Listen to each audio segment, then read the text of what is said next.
major coup for the Trump campaign. Now, Fabrizio was with Rand Paul. His personal politics are very libertarian.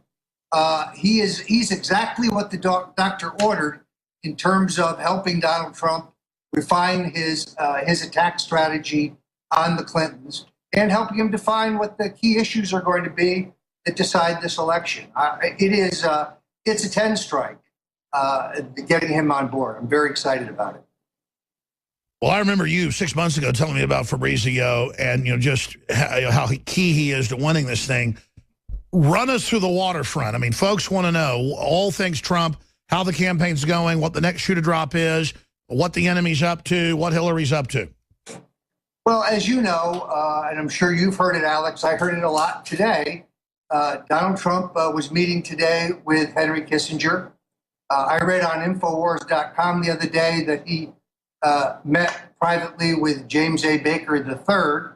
Now, I knew he was meeting with Jim Baker, but I didn't know that was a public matter. And there are some in the Trump revolution who are scratching their heads and saying, well, wait a minute, is Trump being co-opted by the establishment? Is he being taken over by the very people who've destroyed this country? And I must tell you, I've known Trump for almost 40 years. His views on trade, his views on NATO, his views on Wall Street have not changed in 30 years. He is his old man, and he's playing the establishment. He's playing them. So in the wider population, Henry Kissinger is viewed as a sage. Alex, you and I probably view him more as a war criminal. Absolutely. But to the American people, he's some kind of an expert on foreign policy.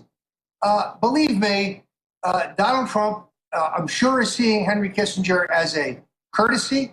I'm sure it'll be a polite meeting, but no one is going to get Donald Trump to change his strongly held views on immigration, on trade, on war, on the war in Iraq, which he recognized early was a mistake. I had lunch today with a journalist from the New York Times.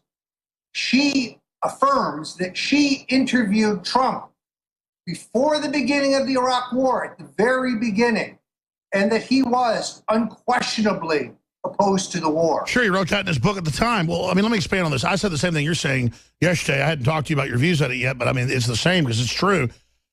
He has to at least talk to people. He has to at least be friendly on the surface, or they will try to kill him. I mean, these are gangsters. And he met with Haas, and then Haas badmouthed him a week later and then Trump got more nationalistic. And so that's the reason they're so scared of him. But absolutely, it ended up being in a Houston news that he was meeting with Baker, so we ran the story, because we're going to cover whatever Trump does. But I said on air, I don't think Trump's betraying us. It's his actions. I hope he meets with these people. Just like he says he'd meet with foreign dictators to try to get them to change their mind. That's how he wants to try to influence them. I mean, we ought to be glad this is happening. Well, and in fact, I don't think he wants to rush to war with the Chinese or the Russians. I think he would usher in an entire new era of negotiations, but hard-headed negotiations. Negotiations where the best interests of the United States... Sure, a president that wouldn't sell us out, a president would make good deals. But I want to reassure those people at the grassroots, because you have his naming a fellow from Goldman Sachs as his finance chairman. Remains to be seen whether that gentleman can raise the $1 billion that Donald Trump is going to need. You have him meeting with Baker, who is an expert on the institution. Somebody who was in that meeting told me that 80% of the discussion was Trump questioning Baker about how Ronald Reagan ran his administration, how he ran his presidency, what Reagan's day was like. So it sounds to me like Donald Trump benefited from that meeting. The Henry Kissinger thing I view as a touchstone. But anyone who thinks Kissinger could talk Trump out of his views doesn't understand. Absolutely. He's meeting with Kissinger so he can say, look, I talked to the supposed foreign policy wonk that the media worships. Yeah, I think that's exactly right. I don't think that there is much value. Well, I mean, look, my audience gets it. They understand to beat Hillary, he's not going to have to compromise. He's not going to break eggs. He's going to follow the policies he said. That's why they're so scared of him. But he's going to have to raise money. He's going to have to get his hands dirty a little bit because this is a dirty business, period. I mean, he says, I don't like the system of buying off politicians, but it's legal. It's what I have to do business. I want to change it. I don't like making my ties in Mexico or China. It's cost prohibitive. You can't do it here. He goes, okay, I got hats made in America. They're twice the price. Buy them. You know, I mean, I get it. I've been through it myself. I understand it. I tell people, we have shirts and hats made in America, and they're $30, and we have shirts and hats made in Mexico, and they're $15. So, you know, you make your choice, and people want the $15 ones. I mean, I get it. Well, and let's go a step further. It's CYA money. So the Wall Street types, the K Street types, they are going to cover their derriere. I want a president who is smart enough not to turn that money down. It's like the question that I keep asking Trump, how much did you pay in taxes? And his answer is, as little as I possibly can. That's the guy I want. Yeah, I hope his IRS stuff comes out and he's really not trying to pay the IRS. That's what kind of thing I want to see. Well, I don't think he's broken any laws, but I know, but I mean, none of it goes around the country, as Reagan's commission found with Congress. It all goes to the debt. It keeps the economy in the toilet. The elites are offshore and don't pay tax. So I mean, look, Warren Buffett tries to avoid tax but says raise them. Trump tries to avoid taxes and says cuts them. I love that. Yeah, day before yesterday, I had a delegation from the Chinese government contact me. They wanted to have lunch. I went to lunch with a bunch of diplomats. It was very pleasant. They wanted to know one thing and one thing only. Is Donald Trump really going to cut the corporate tax rate of the United States below that of China? They are petrified, Alex, that he's going to do this because they know exactly what will happen. The giant U.S. corporations doing business in China will all return to the United States to expand here, to hire here, to create jobs here. And that is, of course, not in the best interests of the Chinese. I like the idea of a president who puts the interests of the United States first. I think that's what the voters find most refreshing about Donald Trump. Well, that's incredible. So they are just horrified. But look, it's a level playing field, and he likes to make deals that are fair because he wants to have business back and forth. When you talk to Trump, I mean, I know he's put some specifics out. What would be fair, just to lower it to the point maybe of China, and then to do things like make them raise their currency? We are currently at 35% as the corporate tax rate. China is at 25%. We could drop our rate to 20, or even better, 15, and you would suck all those companies out of China and back to the United States. That's right. Now you have also, which is far more effective than tariffs would be. You also have his program for inversion, bring back about $2 trillion that is sitting offshore untaxed to be taxed at a fair rate.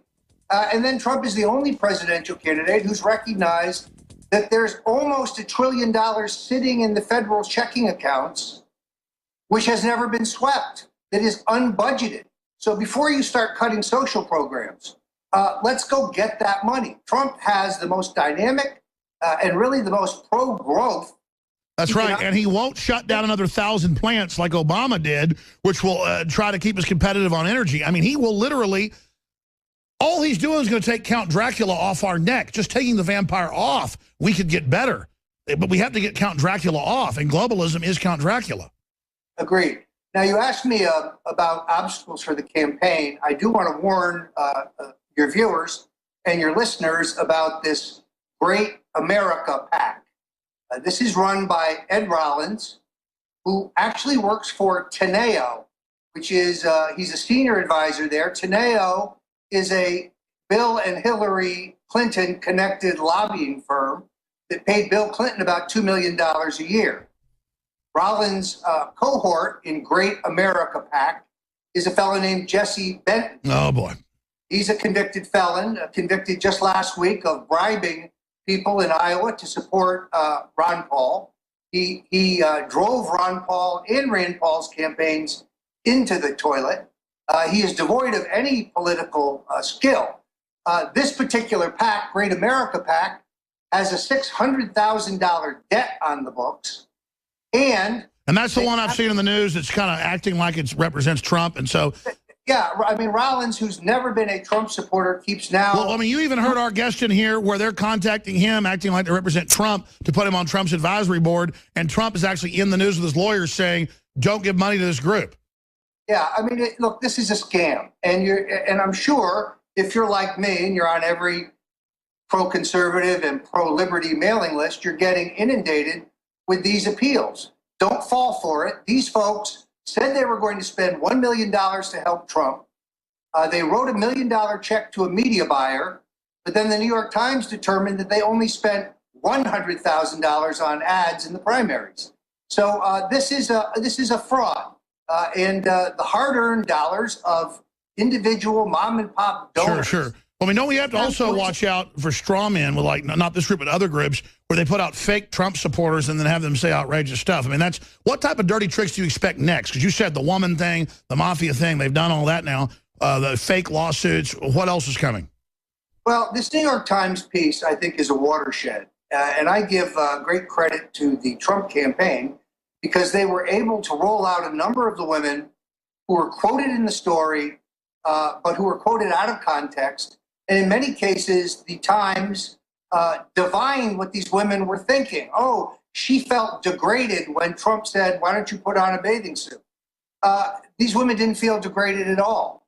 I think the mainstream media here, and the New York Times particularly, has made a mistake, Alex, because they've now set a standard. If we're going to examine the conduct of Donald Trump towards women in the 70s, we've got to look at Bill Clinton and the pedo plane. We got to look at Bubba and his serial rapes, his assaults, his exposing himself to women, and then we come to the question of the credibility of his accusers. I believe every one of these women, Juanita Broderick, Kathleen Willey, Paula Jones, Christy Zurcher, Sandra Allen James, and many others, every one of them is more credible than Hillary Clinton, based on the public record, based on all the other lies Hillary has told, whether it is lying about being broke when you left the White House or lying about the stealing the silver and the furniture and the china when they left the White House, or lying about whether her grandparents were immigrants, or lying about being named after Sir Edmund Hillary, or lying about the reason that 4 brave Americans died in Benghazi. What about Brian Williams when she claimed that she was in the Balkans and got shot at and attacked? All baloney. I mean, this woman is the definition of a liar. Yeah, no, the sniper fire. She was under sniper fire. She lies about who the real father of Chelsea Clinton is. She lies about cattle futures and how she made a killing with insider trader information. In all honesty, every one of these women who bears accusations against Bill Clinton will be found to be more credible than Hillary. Well, they settled some of these rape cases. I mean, we've got them. Well, Paula Jones settled for $850,000. There is no admission of guilt by Bill Clinton, in all fairness. But I can see what's coming, and it's very important that people understand it. Anyone who questions the Clintons' narrative of things is immediately branded as a conspiracy theorist. That's not a compliment when they say that. You're a kook. You're a nut. You believe everything that's in the National Enquirer. With all due respect, the National Enquirer is more accurate than the Washington Post. They broke the John Edwards story. But I mean, that doesn't work anymore when they call us conspiracy theorists. Have they figured that out yet? No, they really haven't. This is why Media Matters for America, the George Soros-funded Clinton apologist group, the rape enablers, or call them rape deniers, if you will, who try to whitewash anything done by Bill, Hillary, or Chelsea Clinton, they are every day just out there attacking the messenger. Whether it's Alex Jones, whether it's Roger Stone, it's a constant vilification. Here's what they don't understand. I'm not running for president. You're not my running mate. This isn't about us. But let me go further and say this. They attack what they're most afraid of as if they have the moral high ground, and a trick that they're labeling us as embarrassing is why they're targeting us. But if you look at what we've covered the last year, they're targeting and labeling what they're most afraid of and hoping that Trump doesn't start beating the drum on. And I know Trump's sophisticated enough to understand that. Well, I understand that Donald Trump is on with Sean Hannity tonight. I think this is going to be a very, very important interview. And I hope folks will tune in, because this entire question of women